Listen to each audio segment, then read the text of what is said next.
Godson Public School, Number 6, Surapet Main Road, Thirumal Nagar, Chennai 600099, Tamil Nadu. Dindigul மாவட்டம் கொடைக்கானலில் கோபித்துக் கொண்டு வீட்டை விட்டு வெளியேறிய இரு குழந்தைகள் பத்திரமாக மீட்கப்பட்டனர்.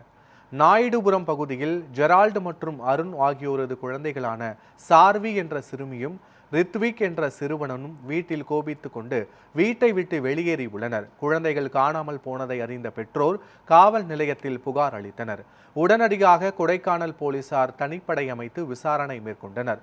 சமூக வலைதளங்களிலும் தகவல் பரவிய நிலையில் குழந்தைகள் பழனி செல்லும் பேருந்தில் இருப்பதாக தகவல் கிடைத்தது. இதையடுத்து போலீசார் விரைந்து சென்று இரு குழந்தைகளையும் பத்திரமாக மீட்டனர். பின்னர் பெற்றோர்களை அழைத்து குழந்தைகளை ஒப்படைத்தனர். மேலும் பெற்றோர்களுக்கு அறிவுரை வழங்கி அனுப்பி வைத்தனர்.